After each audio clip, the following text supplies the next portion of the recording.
Well, hello, everyone. Thank you for attending Lancaster Farmland Trust webinar this week. It's titled Ask Me Anything, a farmer panel. And we're happy to have two farmers participating, Gordon Hoover with Welsh Vista Farms, and then Jim Hershey with Hershey Farms. We had hoped to have a third. We had Steve Groff, who owns Cedar Meadow Farms down in the southern part of the county. Unfortunately, Steve had a conflict that arose that he couldn't avoid. And while we tried our best to fill that third slot, we were unable to find someone. As you can expect, it's springtime and farmers are busy in the fields. So Lancaster Farmland Trust, we're a private nonprofit organization established in 1988 to preserve and steward the farmland of Lancaster County. To date, we preserved 513 farms and over 31,000 acres. Just want to remind everyone, we have everyone on mute, but certainly if you want to ask the questions, feel free to type it in the chat box. We have a series of questions that we'll run through for Gordon and Jim, but feel free to enter questions there, and then at the end, we'll start addressing some of the attendees' questions. You can also find the recording of this webinar on our YouTube page, as well as all of our previous recordings. You can also go to our website and then link to it to the YouTube page from there. So with that, I will pass it over. I think we'll start with you, Gordon, first. If you just want to introduce yourself and a little bit about your farm, that would be great. Okay, thank you, Jeff. My name's Gordon Hoover. I live in the very eastern corner of Lancaster County in Salisbury Township. There's a picture of my farm. I started farming in 1979 after graduating from Penn State with a dairy production degree. And I milked cows. We had a dairy operation for about 30 years. We farm right about 200 acres. We milked 100 cows. And we marketed our milk through Land O'Lakes at that time. I had the privilege to represent dairy farmers on the Land O'Lakes board of directors. For those of you that don't know, Land O'Lakes is a farmer-owned cooperative. So the butter box you see in the store, the cheese you see, Purina feed brands, the livestock feed brand of Purina is all owned by Land O'Lakes. They also own an agronomy company.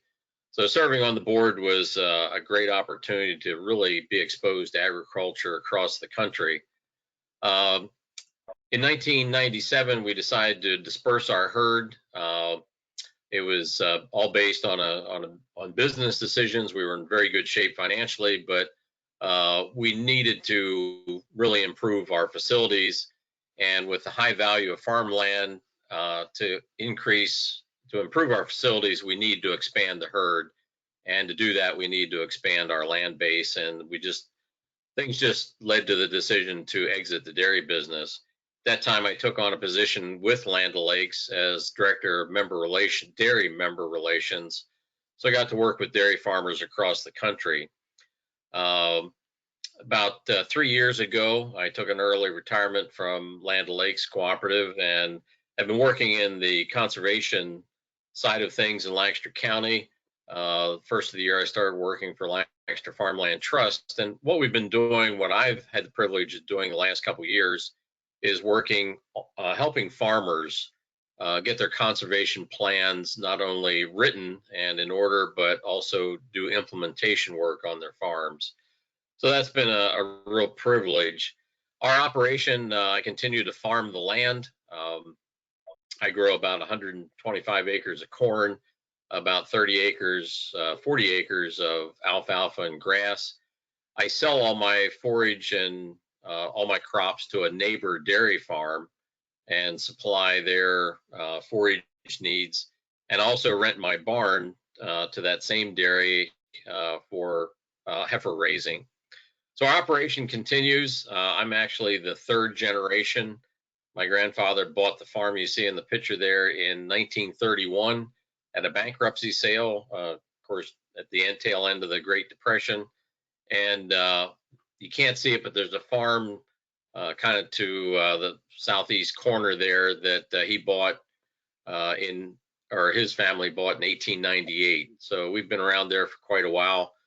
We've been my father and grandfather were conservationists, so I inherited a farm that was well on its way to being fully implemented as far as conservation practices. We do all no-till, farms contoured. We have waterways. So we've implemented a lot of programs over the years, used some cost share programs. So we continue to farm the farm. I have my wife and I operate the farm. I have 3 daughters that are out in the world. One of them's in banking and 2 of them are in agriculture fields. So I'm not sure what the future will hold for the farm, but right now we enjoy continuing farming the operation. So I'll let it go there, Jeff, and look forward to questions. Great. Thank you, Gordon. Jim, if you want to give us a brief overview of your operation, that would be great. Okay. Thank you, Jeff, for the invitation. Our farm is located in northwestern Lancaster County, Elizabethtown. We've been farming since 1977. Started farming on my father's farm south of New Holland, and then 1 year later had opportunity to move to Elizabethtown to buy my wife's family farm. And so we've been here ever since. We raise about 1.75 million broiler chickens a year. Presently, we're raising organic broilers for Purdue. We also have a 3,600 head hog finishing unit that we are contracted with Hershey Ag, and all of those hogs go to Hatfield. We farm 600 acres here in Elizabethtown. We also, that's corn, wheat, soybeans is our primary crops. Everything is no-tilled, everything is cover cropped, and we plant everything green. So when you hear that statement, that means that there's a green living cover crop on the field when we plant our crops, with the exception of wheat in the fall. It's usually after soybeans. I serve as president of the Pennsylvania No-Till Alliance. I've been president now for, 12 years now, maybe. A very active organization promoting soil health, promoting no-till, promoting cover cropping. So that there, I guess my wife would say is my hobby, or next to my full-time job some days. But also serve on the Township Zoning Hearing Board and also an Ag Advisory Board here in Mountjoy Township. We also have a custom crop management service that we provide for area farmers where we're actually managing their cropland. We're not renting, but we manage it. We do everything from soil testing on up through planting, harvesting, and also marketing the grain for them. So that has added a new dimension here to our operation. I think that's where I'll end for now. Maybe some more things as we answer questions. Okay, great. Thanks, Jim. You referenced about planting green, and I have to admit, I drove by your farm this past weekend with my family, and I pointed out to them what planting green is. So can you just briefly explain to the listeners what that means and how that compares to sort of a traditional sense of addressing that spring cover crop before the planting season? Yeah, so we started planting green now, I guess it's about 9 years ago. We started with a small amount of acres. So what we're trying to do, basically, we plant a cover crop in the fall after we harvest either corn or soybeans. We go in, plant typically a multi-species cover crop. We want to try and get the ground covered purpose number one is building biomass, but we're also putting in legumes in the cover crop mix to help provide nitrogen for the next crop, the next growing crop, the next spring. And so by doing that, we're reducing our need for commercial fertilizer, but more than that, we're building up soil health, we're building up organic matter, we're keeping the soil covered. And so when we go in the spring, we have a crop roller on our corn planter that actually rolls that cover crop down as we plant. And so we want to try and keep the soil covered and provide food for microbes, keep the system working. And excellent way to control erosion.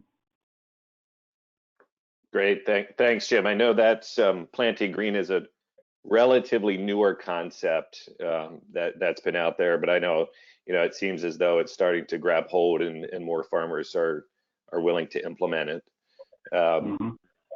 So, Gordon, what's one of the most common questions that people ask you, or a comment that they make when they find that you're a farmer? You get a lot of variation depending on their experiences with agriculture or farming. Folks that have a little bit of background, of course, they ask what type of farm you have. Is it dairy or beef or chicken, that sort of thing. For somebody that has no background, it's really an opportunity to kind of educate, and they'll ask, they have an impression of like old MacDonald that they grew up with maybe, or they've driven past farms, and so they like to know, what you do and how you do it, and if you have cattle, how you take care of them. So it's really a lot, really across the board as far as the type of questions you get. But every time you get a question, it's an opportunity to help educate folks of what farming actually is. It's a business. Our country started as an agrarian culture. Almost a majority of the population farmed, 300 years ago, obviously, and it's changed a lot. And today, less than 1% of the population's actively engaged in production agriculture, farming on the land. And since there's such a huge disconnect between farmers and consumers, they have a lot of questions about, well, how you take care of the land, how do you take care of animals? And so especially the last 10 years, farmers have had to transition from almost being kind of isolated from the consumer and, conducting their business without interference from the outside world, so to speak, to having been put in a position where they need to tell their story, because consumers are so disconnected. They don't understand agriculture and what farming's all about, and they legitimately have questions about how the food that they eat and where it comes from and how it was grown, how animals were cared for. And 10, 15 years ago, a lot of farmers, and even a few farmers today, really don't want to deal with that. They don't want to be bothered by it. But today, it's mandatory for farmers to get involved in that discussion for one major reason, and that's to maintain market access. If the customer doesn't know what you're doing or how you're farming, they're not comfortable with your food product or your end product that gets distributed to them. And in order to maintain markets, we have to do that. So there are a lot of organizations out there, dairy organizations, beef, poultry, agriculture. Like Jim said, he's very involved in the No-Till Alliance. These organizations do a great job of telling farmers stories. They hire experts in communication to craft the stories, to gather the information and disseminate it to folks. Years ago in agriculture, we did a lot of advertising through TV for products. We did a lot of advertising in magazines. Today, obviously, social media has kind of taken over. And so we as farmers rely on our commodity organizations, like I mentioned, dairy, beef, crops, and so forth, to really manage a lot of that discussion for us. But again, it comes down to the fact there's such a disconnect between the consumer and the farmer today that farmers really are starting to learn and starting to accept the fact that we have to tell our story in order to maintain markets.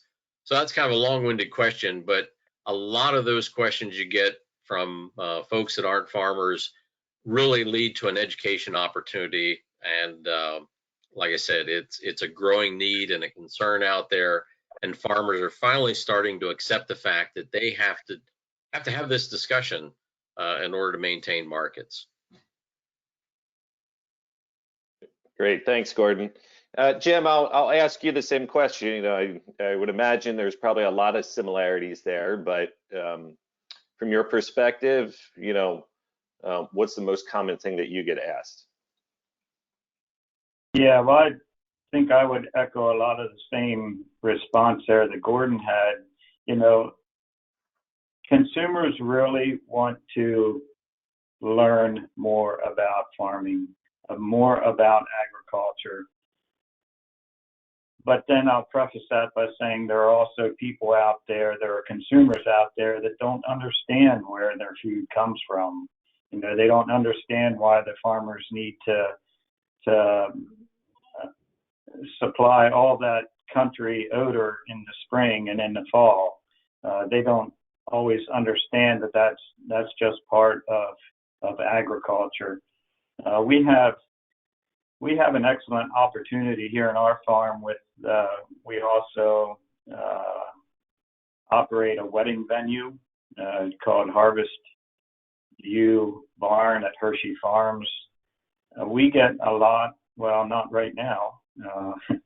We get a lot of people coming onto the farm for weddings, and they drive right by the grain bins. They drive right by the 6 poultry barns as they enter the farm. And so we have educated or trained our event employees to understand or be able to answer questions about what's in those buildings that they came by.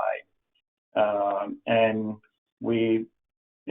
it typically is a good, positive conversation. I think it's a real good opportunity for people that's never had been on a active producing farm before to tell our message.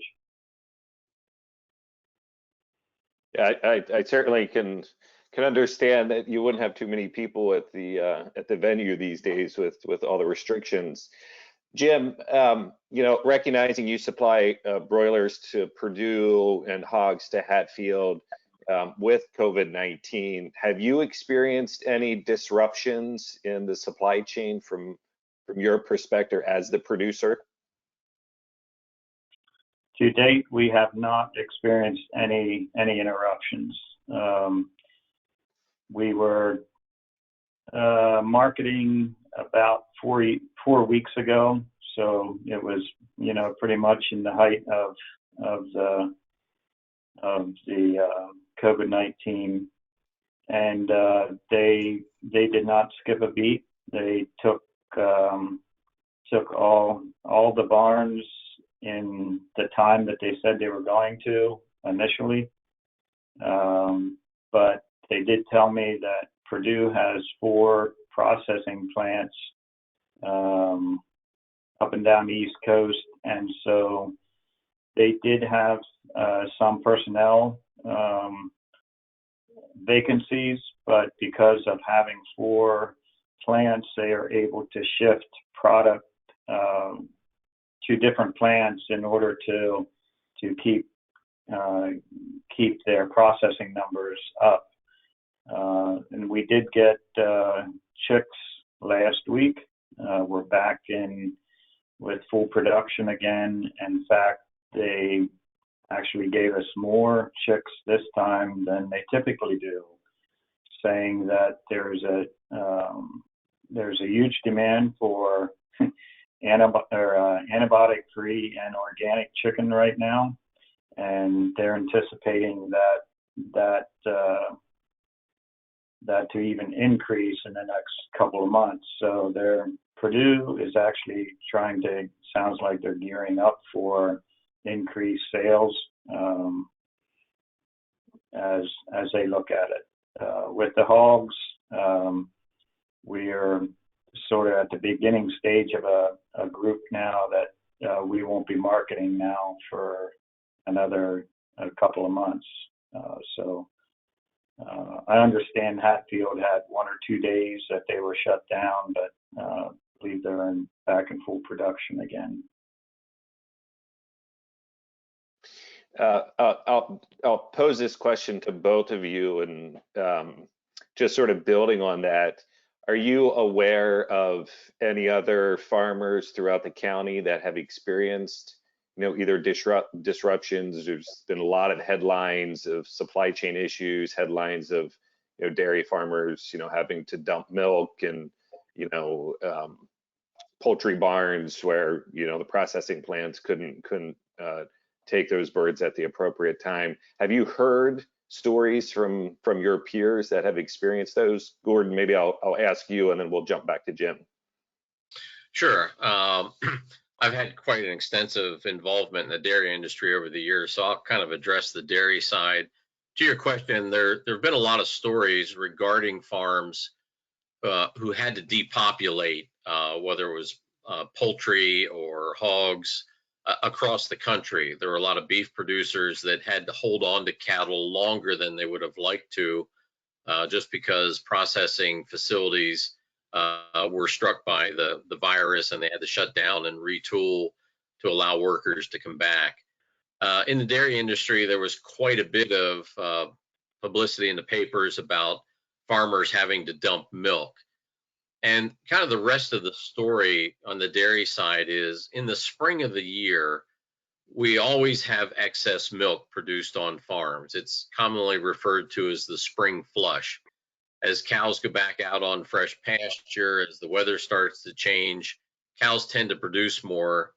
And in the spring, it's very common to have excess milk. Even on a normal year, there are times when the supply of milk off the farms overwhelms the processing plants, and some milk needs to be disposed of. So that's kind of standard operation in the spring many times. And so this year, with the COVID impact, and the fact that a lot of fluid milk in this area goes into schools, with the schools shut down, that was the first challenge to the milk demand side of the equation. So schools weren't buying milk, and so a lot of that backed up into the system. The restaurant industry and the food industry wasn't buying milk, so that backed into the system. And all of a sudden, grocery stores needed this extra milk because families, their kids were home, they were preparing more meals at home, and the distribution system, it took it a couple weeks to get reoriented, because dairy processing plants bottle milk in different size packages for those different demands. And so it took them a while to retool, to get gallon jugs in, enough gallon jugs to meet the demand of the grocery stores. So it created this feeling of a shortage of milk. And then at the same time, you read articles where milk was being dumped, and how could this awful scenario occur? And so my comment is that it's a normal occurrence in the dairy industry in the spring that some milk has to be disposed of because plants are overwhelmed. This year, because of the impact of the virus and this change in distribution and processing, took the industry a little bit to catch up.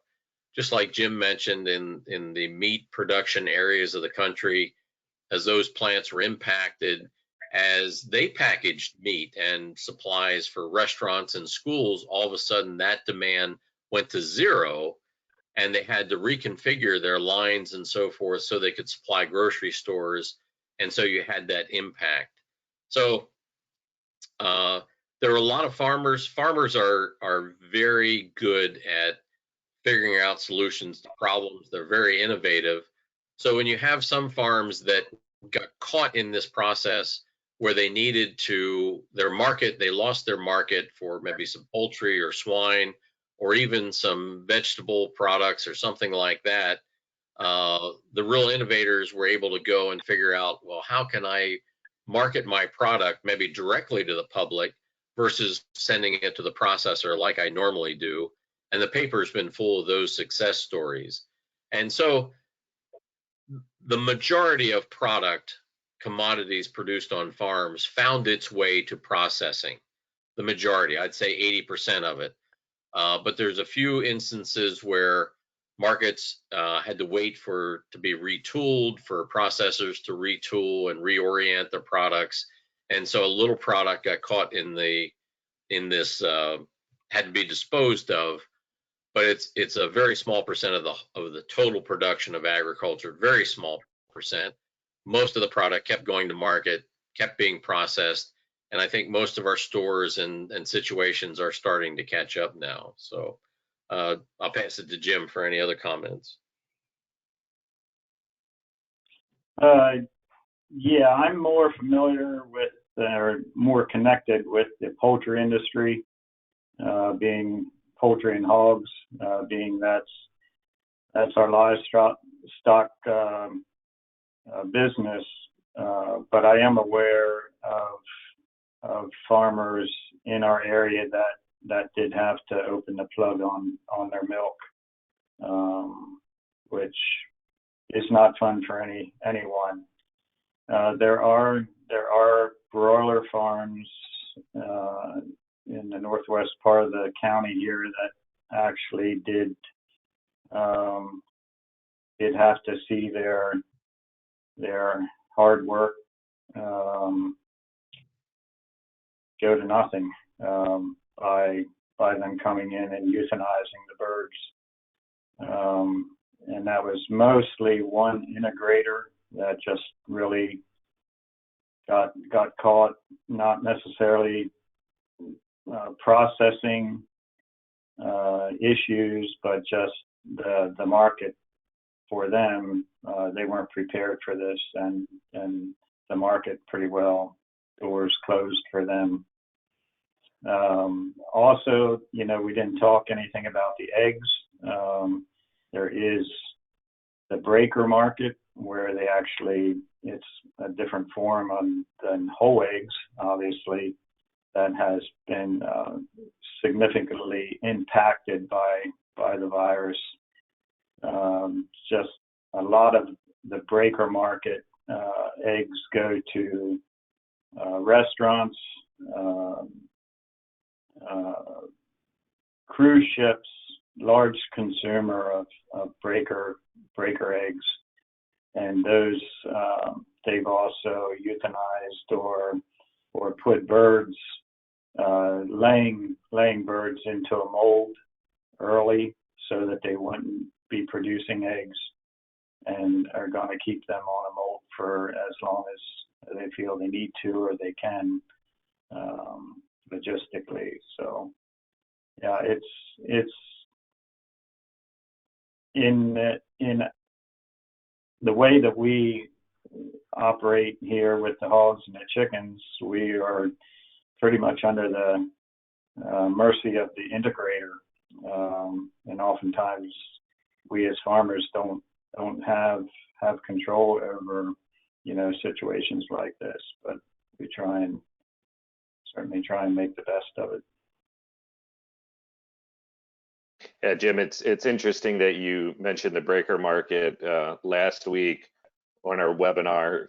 For those of you who are attending today and did get the chance to view that, we were actually on site at Mel Nisley's farm, and he was referencing, the breaker market and some of the decline in demand because of the restaurant industries and those large consumers. So it's interesting that you reference the same thing. I think it demonstrates, that it's pretty common knowledge in the agricultural community of what those challenges are. Jim, what do you find is the hardest or most challenging part about managing and owning your farm? Well, the challenging part is to make money. You know, and I think I've seen profit margins have gotten pretty thin the last couple of years, and not just from the virus, but a lot of this started several years ago with the whole trade issues with China and other countries that, you know, we buy and sell, we trade commodities back and forth, and I don't have a good answer for everything or why that's occurring, but right now, I guess the big challenge, you know, we market a lot of grain, and we still have grain in our bins, and now we planted another crop in hope that, you know, that these grain prices will turn around, but you know, we're so dependent on outside markets and outside users, consumers, that we not need to try and keep our head lifted high some days. I just talked to one farmer just last evening that said, should we even be planting corn? I mean, these futures have pretty well tanked. But, you know, we as farmers are just like we've always been. You know, we think that, you know, things will improve, and so we need to keep doing what we're doing. That's certainly, you have to stay optimistic, and the global influence, you know, even on, you know, small family farms here in Lancaster County is pretty prominent. And I don't think probably a lot of people sort of understand that dynamic, but as you articulated, you know, it's a big factor of what local prices are. Gordon, I'll ask you the same question. What do you find is the hardest or most challenging part about managing and owning your farm? I think Jim and yourself, you touched on the basic issues. You know, farmers tend to be eternal optimists, and that's what gets us up in the morning some days and gets us back out in the field or the barn. But the majority of agriculture, you know, is commodity business. And commodity business in the United States, where we're a free enterprise, capitalistic type economy, commodity business, the basic law of commodity business is size and scale wins at the end of the day. So that's what drives consolidation. Doesn't matter whether you're growing corn, raising hogs, making sneakers, producing soda pop, you know, whether you're in the fast food restaurant business. We see consolidation of a lot of these commodity industries all around us. And agriculture is no different. Most farmers are raising commodities. They sell them to processors. Processors sell them to restaurants and other outlets.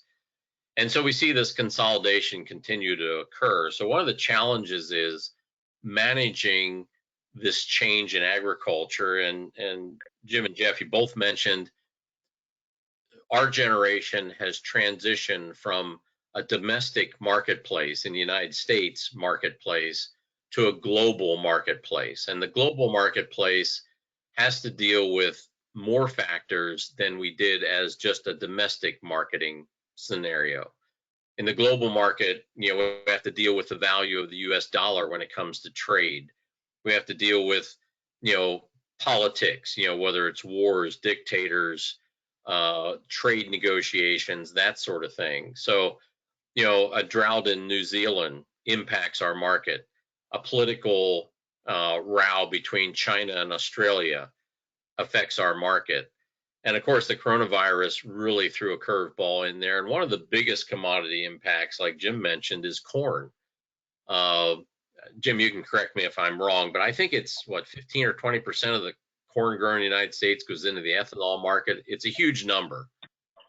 But now, because gas demand has gone down, the price of oil has gone down, the usage of gas has declined, the demand for ethanol has declined, and so the price of corn has gone to pot, as Jim mentioned. So Um, what I try to encourage with fellow farmers and what I've tried to practice is farming's a business, and any business success it's paramount that you have to manage change.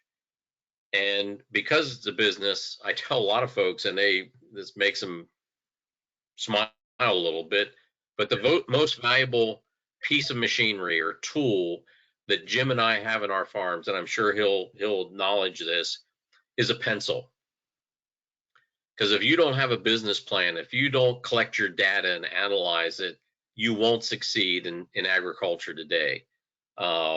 And so it's a business. It has to be managed like a business. You have to make business decisions. But what a lot of people don't understand, especially a lot of our small farmers in the county, is if you don't manage the change, you won't survive. If you don't survive, you can't maintain the lifestyle that you want. A lifestyle, being a farmer, being in agriculture, having a family engaged in the farm. And too many small farms just tend to push change off, tend not to address it. And that's why ultimately they wind up exiting agriculture and going into some other business. So that's the biggest challenge, is managing the changes. And change comes in many factors, even domestically.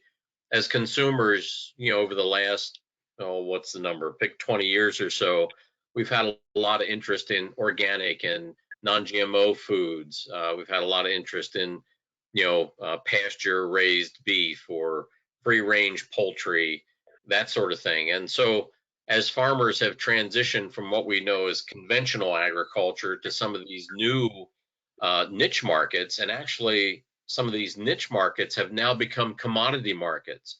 Organic is a good one. Or 20 years ago, organic was kind of a niche market, but because the consumer demand has grown, now it's a commodity market. So those are some of the things that we as farmers deal with. And the better prepared you are to adapt change and adapt to the changes, figure out solutions, and basically have a business model, that's what's going to help farmers succeed in the future and enjoy the lifestyle that they want to have.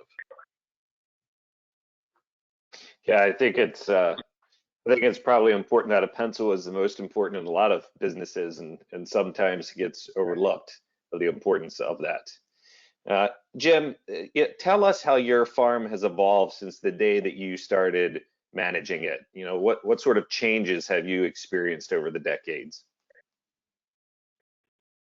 Oh, wow. As some would say, there's a lot of water crossed over the dam in 43 years. And yes, I've seen significant changes. I think as I thought through that question that was pre-selected for us, I think for me, probably technology has been the biggest thing that I have seen change over the years. And technology in farm equipment, I'm thinking how we so much depend on satellites right now, whether or not it's having a tractor guide you through the field from a satellite floating around up in the sky, or it might even be a drone. We have drones available now that are being introduced for spreading cover crop on growing corn or growing soybeans.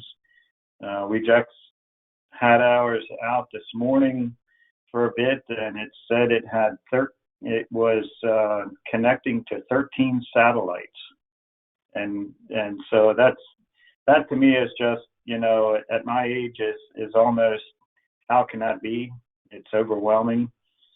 But more than that, I think as I focus a lot on soil health, I have seen our soils become more productive, along with you know, seed technology, breeding, and things like that have made our crops more productive. But instead of paying $90 for a bag of seed when I started farming, now we're upwards to $300, or sometimes even a little bit better than $300 a bag. So technology has cost us money, but it also has increased our production and our ability to produce more food and more fiber per acre than we did 43 years ago.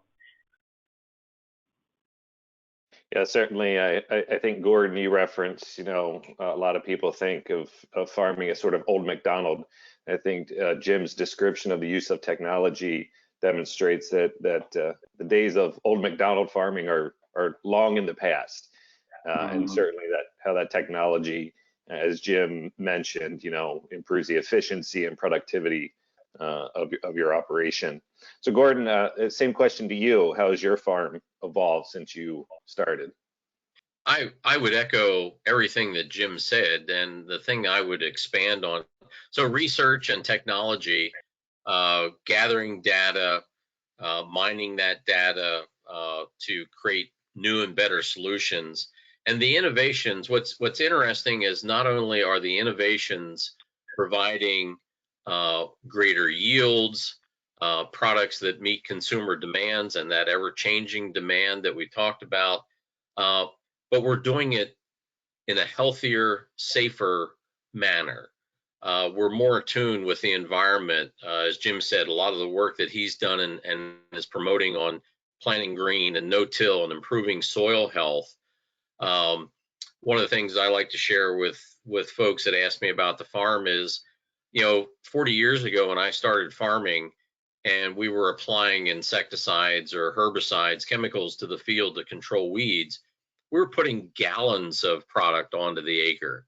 Today, we're putting thimblefuls onto the acre of safer compounds to do the same kind of work. And so animal research and plant breeding, animal breeding, plant breeding, we have healthier animals. We're focused so much more on animal care and their comfort.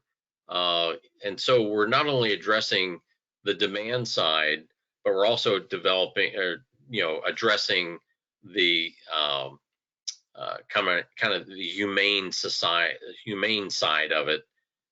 So not only are we getting the production, but we're doing it in a much more humane, healthy, protected environment. So I think that's the other aspect I'd add to it. And we're doing it through technology. We use artificial intelligence in a lot of dairy farms, and I'm sure they're using in the other livestock areas, where through a camera mounted in your barn watching your livestock, we've used artificial intelligence software that will send the farmer an email or a text and saying, oh, calf number 47 over there doesn't look so well. You better go check him. His nose is running or his ears are drooping. It's amazing the technology that we can apply to agriculture that we're using in all these other businesses and industries. Great, thanks, Gordon. Last question for each of you, and then I think we'll go to the questions that have been coming through for the last 45 minutes here. Jim, what's your favorite part about managing and owning your farm? Well, I think for me it's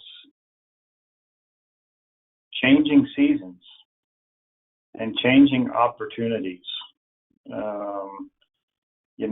It's not the same as getting up with filling my lunchbox and going to the same, you might say, mundane job each day. Every day is a different day. Every day is going to bring a different challenge. I get to see corn soybeans come up out of the ground, and we look forward to a harvest. Sure, we have challenges with weather. We have them every year. But I think for me, I enjoy farming. I enjoy change. And it gives me new hope of a better day. Yeah, Jim, that's you don't. I think you're probably unique in stating that you sort of welcome change. You know, I know there's a lot of people in agriculture and outside of agriculture that, you know, change is a difficult proposition for them. But obviously in your operation, you know, that element of change and being willing to accept it and managing it to your best ability has put you in a good position, you know, understanding your operation and how well known you are and how successful you are with your business. Gordon, same question to you. What's your favorite part? I would echo a lot of what Jim said. You know, to work with the environment, to work with livestock, nothing gives you a better feeling than to see an animal grow, to nurture an animal, to plant a seed. You know, Jim and I have been doing this for 40 years, over 40 years, and we put bags and bags of seed in the ground every spring. And Jim, you probably can agree with it. You know, every spring that crops comes up, but every spring when we put that seed in the ground, we still hope and pray that that seed grows. You know, it's like we never planted it before, but we're still hoping it comes up. And I think the other thing is just the fact of, you know, the role that we as farmers play in the United States, you know, supplying the food and fiber for our neighbors, for our, you know, our friends, families, and everybody across the country, and not only across the country, but the world, is an extremely satisfying experience. And, you know, just seeing the fruit of your labor is so gratifying to any human being. And it doesn't matter whether you work in an assembly line or an office or wherever, you know, the sense of accomplishment, the sense of satisfaction you have from the work you do is what motivates you. And I think farmers truly, when you're outdoors and you're working with nature and plants and animals, and especially your families and even your hired folks, it's just extremely satisfying. And so I think that's the biggest thing for me. Okay, great.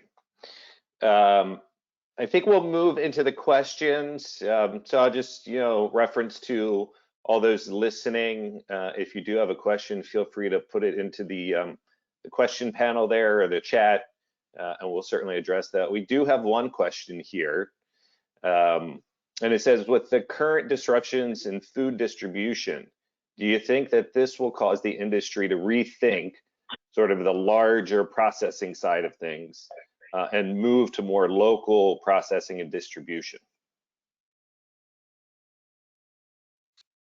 Go ahead, Gordon.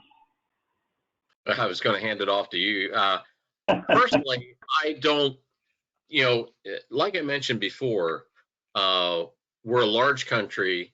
There's a small amount of farmers that are producing the feed, and most of them are conventional commodity operations. They grow a commodity, corn, poultry, hogs, you know, soybeans, and they don't have facilities on their farms to process that into a food source or a fiber source.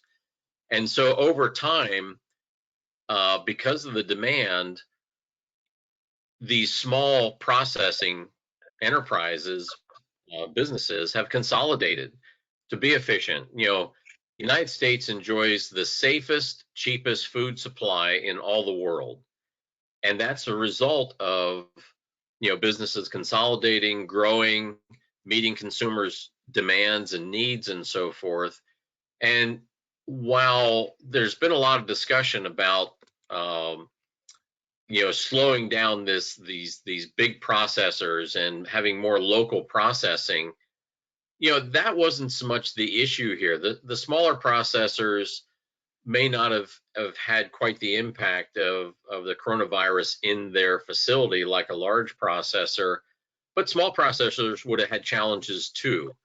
So this coronavirus is such a unique impact, and I think large processors, small processors, consumers are all going to learn from it, and we'll come out of this stronger and healthier in the long run. I think the answer to your question, to get to the brunt of it, is the amount of people that we feed in this country. The small processors, we just don't have the efficiency there. We already have these scaled up larger processors that do the work. I don't see us going back. I see us making the larger processors healthier, more sustainable, and it's the demand from consumers, the efficiency that they create, the demand for reasonably priced food that drove us to where we are. And I don't think we can reasonably go back to everybody buying their products from a local butcher, especially since we depend on the global market. And it's going to take, you need those larger processors to facilitate the products and process the products you need to supply the global market. So I think the balance we have today is fine. This virus was such a unique impact that nobody was prepared for it. Even homes, consumers, families weren't prepared for it, and so we're all retooling, readapting. Will things look a little different on the other side? Yes, but I think our industry, our business model will stay the same. And it was a healthy model, a productive model, an efficient model, and I think it'll continue. So, Jim, your thoughts? I think you're going to see a few more farm to home markets starting to crop up. I mean by that is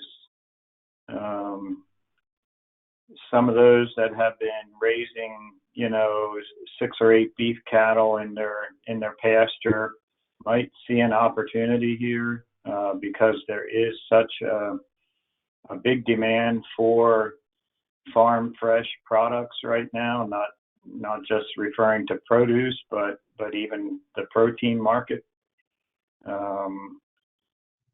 But larger than that, though, I think the integrators that are processing and have been processing large numbers of poultry and eggs and pork are going to have to, they're, in my mind, going to be the ones that have to make the biggest decision going forward. How are we going to prepare for a situation like this going forward? The logistics and where, how do they manage, in a situation when all of a sudden their markets change and they don't have the right packaging to go from restaurants to the grocery chain, grocery store type of thing. That's how I see it. But I think, especially in the beef market, I see an opportunity for some farmers to do a lot of pasture raised beef. I think that you're going to see an increase in that. Great, thanks, Jim. We have another question that came through here, and I'm going to direct it to you, Jim. It says, I've noticed that one of the crops grown often in Lancaster County is rye. Is the main purpose a ground cover? When is it planted? And is it harvested and actually used for some purpose? So rye is used a lot for forage. So it's planted in the fall at, 3 bushel, which would be, say, 180 pounds. So the main purpose for that is for for forage for dairy cows. Much of that is raised in the county. There is, I would say, probably maybe 50% of the rye that's raised may be raised for just a cover crop to protect the soil and terminate it in the spring. But that would be, yeah, my response to that. Okay, great. Thank you. We're approaching the top of the hour here, and I'm not seeing any other questions come in. I just want to take one last look here. So we'll see if another question comes in, but in advance of that, I just really want to extend our appreciation to both you, Gordon, and you, Jim, for your time, your expertise, and your wisdom this morning. Clearly, you both, as you acknowledge, have been in the business for more than 40 years and understand all the dynamics that are out there. I also want to thank you for your leadership in the conservation arena related to agriculture. You both are very well known and prominent in the county with your advocacy for good practices by farmers, and just want to thank you on behalf of the trust for all the work that you do in that regard. I'll just remind all the attendees that this has been recorded and will be available on our YouTube page. We would like to thank you for your participation this morning. Thank you for your support of the Trust mission. If you are in a position and would like to, feel free to go to our website, lancasterfarmlandtrust.org, and feel free to make a donation. We would greatly appreciate that. So I'm not seeing any other questions come through. So I think at this time, we'll probably close out the webinar. Again, Gordon and Jim, thank you so much for your time. We know it's a busy time of the season for both of you, and hopefully we can look forward to meeting face to face with each other here in the near future. Thank you very much. Thank you, Jeff. Thank you. You're welcome.